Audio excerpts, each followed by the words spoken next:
Bonjour à toutes, nous commençons aujourd'hui une nouvelle série sur la chaîne. Il s'agira d'une série de témoignages que je vous propose. Je vais donc simplement interviewer plusieurs d'entre vous pour parler de votre parcours vestimentaire évidemment et savoir un petit peu comment vous avez connu Femme à part, ce qui a été peut-être difficile pour vous dans votre cheminement, ce qui a été plus facile, les conseils que vous pourriez donner aux autres. Voilà, nous allons parler de tout cela à chaque fois et vous avez toutes des parcours très différents, donc ça va vraiment être très intéressant et je vous laisse tout de suite pour le premier témoignage qui est celui de Charlène. Bonjour Charlène, merci d'avoir accepté cet entretien aujourd'hui sur la chaîne Femme à part. Bonjour Thérèse, merci de m'accorder ce temps de partage. Alors justement, peut-être avant de commencer, juste pour que tout le monde puisse vous connaître un peu mieux et mieux vous situer, est-ce que vous pouvez en quelques mots, très simplement, vous présenter, nous dire qui vous êtes, ce que vous faites dans la vie, peut-être votre situation familiale et voilà, tout ce que vous avez envie de partager avec nos auditrices. Très bien. Alors donc je m'appelle Charlène, j'ai 30 ans. Je suis mariée et mère de 2 adorables filles. Je suis assistante maternelle agréée depuis bientôt 6 ans, à mon domicile. Donc j'ai tout le temps des enfants, ça bouge tout le temps dans la maison et c'est trop génial. Voilà. D'accord. Et alors, comme aujourd'hui, donc nous sommes là pour parler de cheminement vestimentaire, est-ce que vous pouvez peut-être nous dire comment vous avez connu Femme à part, voilà, comment ça s'est passé, ce que vous avez découvert, si ça a procuré des changements dans votre vie ou pas, est-ce que c'était des choses que vous aviez déjà entendues, qu'on vous avait déjà dites, ou au contraire, est-ce que vous avez découvert tout un monde. Voilà, dites-nous un petit peu comment vous avez connu Femme à part. Alors femme à part, j'ai connu ça, grâce à Anna Gass. Que j'ai connu, que je vous ai connu en regardant beaucoup de ses vidéos. J'ai commencé vraiment avec elle et sur une de ses vidéos, elle parlait justement de Femme à part. Elle portait elle-même une robe, de votre collection et ça m'a beaucoup interpellée. Justement, ça me faisait plaisir qu'elle en parle et c'est comme ça, tout simplement, que je vous ai connue. Voilà, c'est une grande source d'inspiration également, pour moi, Anna Gass. D'accord, donc c'était sur YouTube finalement. Alors j'en profite pour saluer Anna et la remercier de la publicité qu'elle me fait. Alors est-ce que justement vous avez toutes ces questions de féminité, de décence, d'élégance, est-ce que c'était des choses que vous connaissiez déjà ou est-ce que voilà, vous avez un peu découvert cela avec la chaîne Apprendre les bonnes manières et la chaîne Femme à part? Ah, c'est vraiment, arrivé presque comme ça dans ma vie, hein. J'ai découvert, comme vous disiez, vraiment tout un monde, toute une bulle à part finalement. Heu, c'est venu dans ma vie presque par hasard finalement. Je suis tombée sur ces vidéos, presque par hasard. J'ai toujours été un petit peu intéressée par, tout ce qui était le savoir-vivre, l'école, l'étiquette. Ça m'a toujours intéressée, mais vraiment, cette part de l'élégance, de la décence vestimentaire, je ne connaissais pas du tout. Je voyais déjà beaucoup de femmes qui étaient très jolies avec leurs robes, leurs jupes, mais je me disais: «C'est pas pour moi». J'avais un petit peu aussi ce cliché, c'est un peu mémérisant comme on disait, mais pas du tout. Avec le temps finalement, bah, j'ai complètement adopté, ce style vestimentaire et le comportement qui va avec finalement, parce que ce n'est pas que vestimentaire. D'accord, donc chez vous en tout cas, les changements vestimentaires ont aussi occasionné d'autres changements dans votre vie. Est-ce que vous pouvez peut-être nous en parler un petit peu ou développer un petit peu? Oui, alors, bah, déjà depuis petite, j'aime tout ce qui est un petit peu, à l'ancien temps, j'ai envie de dire. Tout ce qui est Renaissance, les années 1900-1950, où il y avait toutes ces femmes, qui étaient avec leurs grandes robes, qui avaient de la grâce, de la prestance.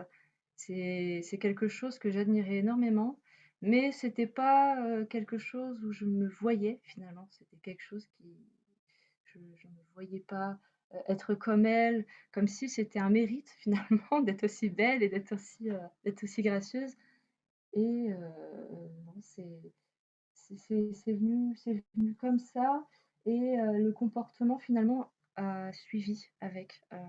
Une fois qu'on porte, ces vêtements, son style vestimentaire, on apprend à se tenir autrement, on apprend à parler autrement, on prend notre temps, on fait beaucoup de choses, différemment, rien qu'avec un style vestimentaire finalement, heu, voilà, je me déplace pas de la même façon dans la rue, je ne m'adresse pas aux gens de la même façon qu'avant.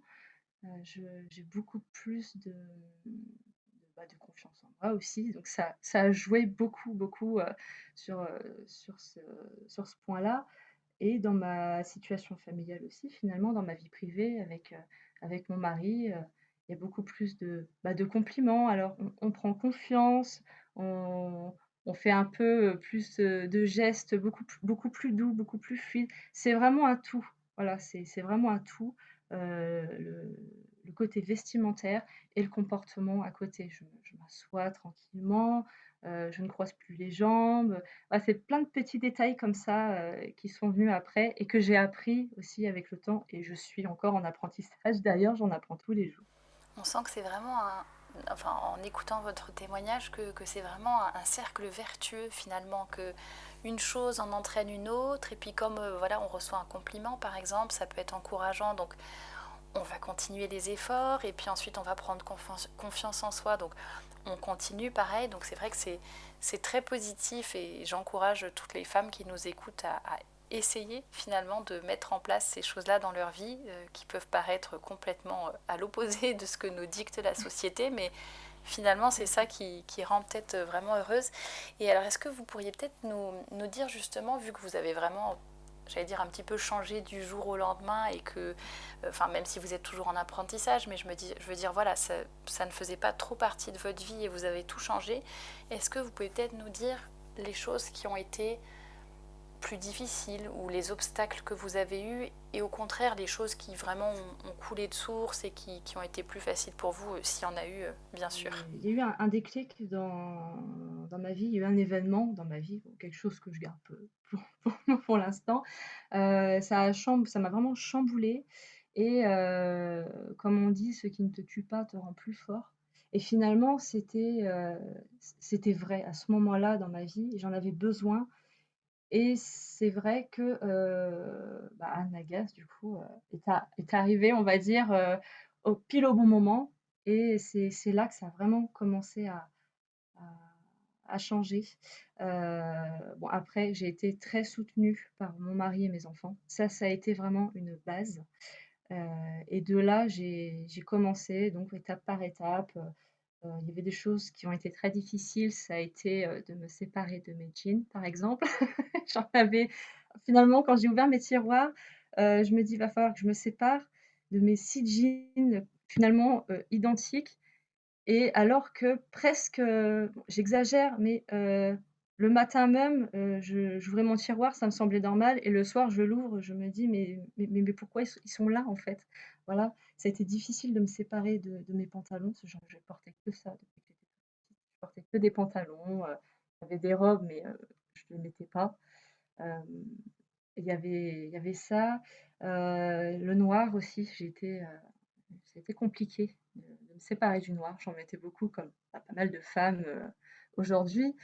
Ça a été compliqué, mais j'ai réussi, voilà, j'ai pris sur moi, j'ai pris ça comme un défi, presque comme un jeu finalement et ça a été, que du bien au final, ça a été, un changement dans ma vie et ça a eu tellement d'impact que je me dis, heu: «Ces obstacles-là, c'est vraiment que des détails. Si j'arrive pas ce jour-là, bah, c'est pas grave, je remets ça à plus tard, je ferai ça un autre jour et on fait autre chose aujourd'hui». Voilà, c'est des fois, il y a des jours où j'ai pas envie ou je veux me baser sur autre chose aujourd'hui. Je voilà, j'essaie de pas tout faire en même temps et c'est ça, c'est ça qui m'a beaucoup aidée.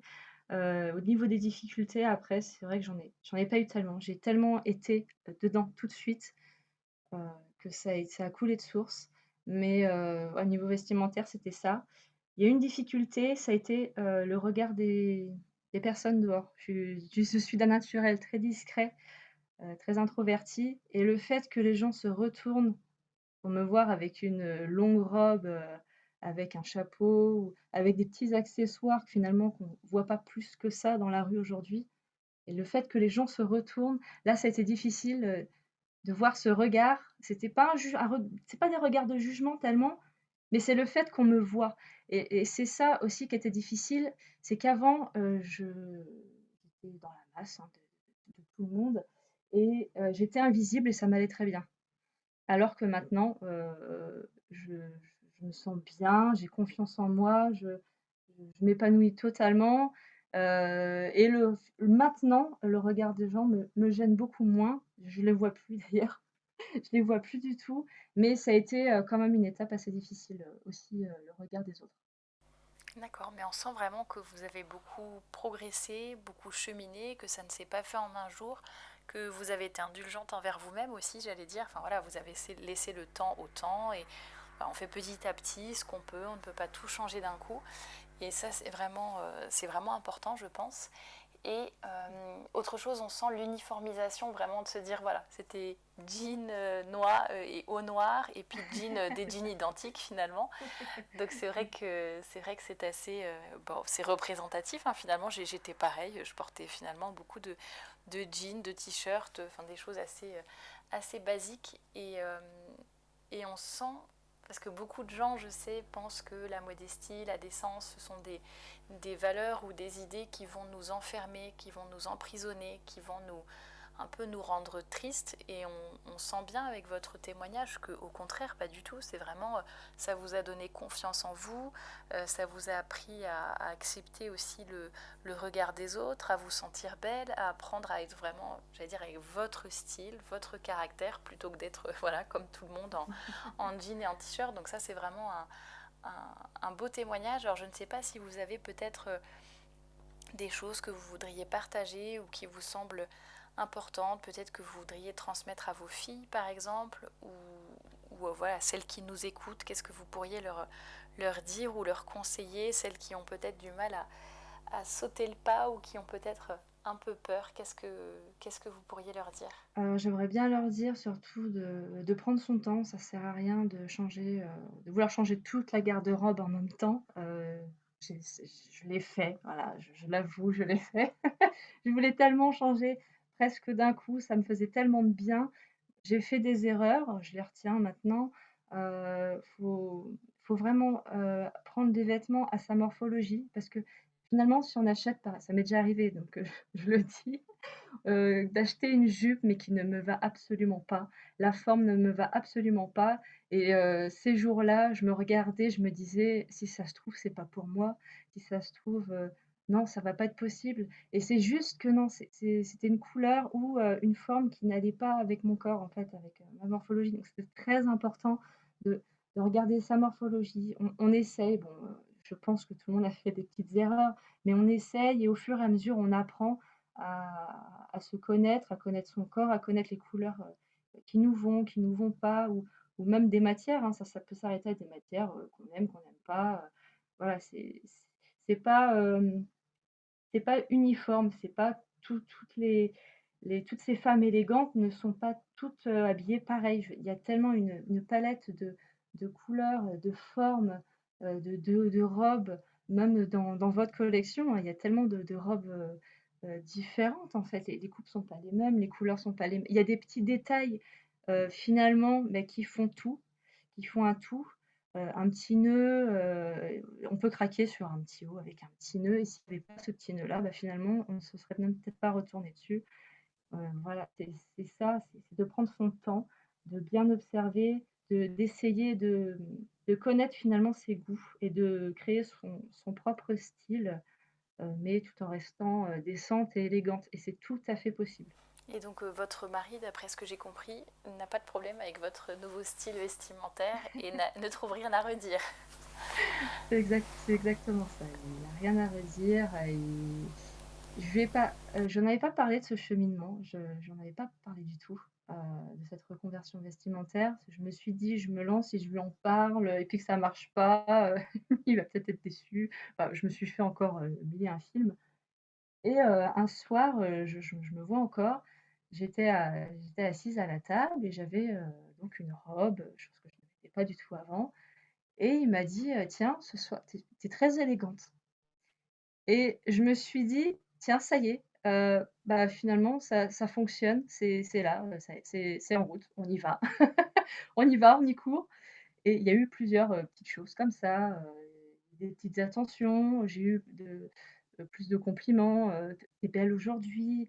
Bon, il me le disait quand même, mais là c'était plus souvent, il faisait un peu plus attention à ma garde-robe aussi finalement, des fois j'en sortais une, puis une deuxième, et il me disait, «Bah non, tiens, je préfère ce serait bien que tu portes plutôt celle-là aujourd'hui parce que j'aime bien, je la trouve belle celle-ci». Des fois, quand je suis indécise, je lui demande et puis non, je préfère celle-ci.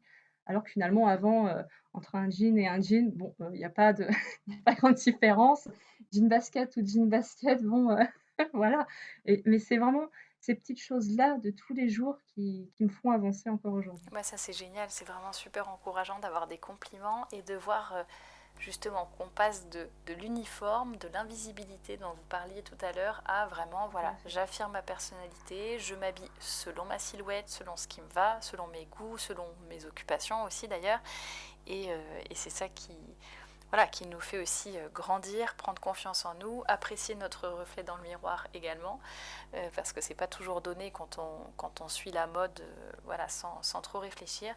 Donc ça c'est super important.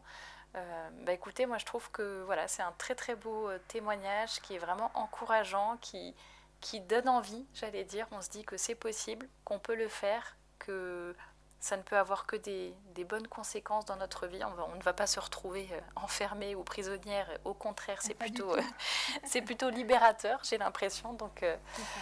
Donc c'est super. Je ne sais pas si vous, il y avait d'autres choses que vous vouliez partager ou pas avec les auditrices avant qu'on termine cet entretien, ou si vous avez dit tout ce qui vous semblait important.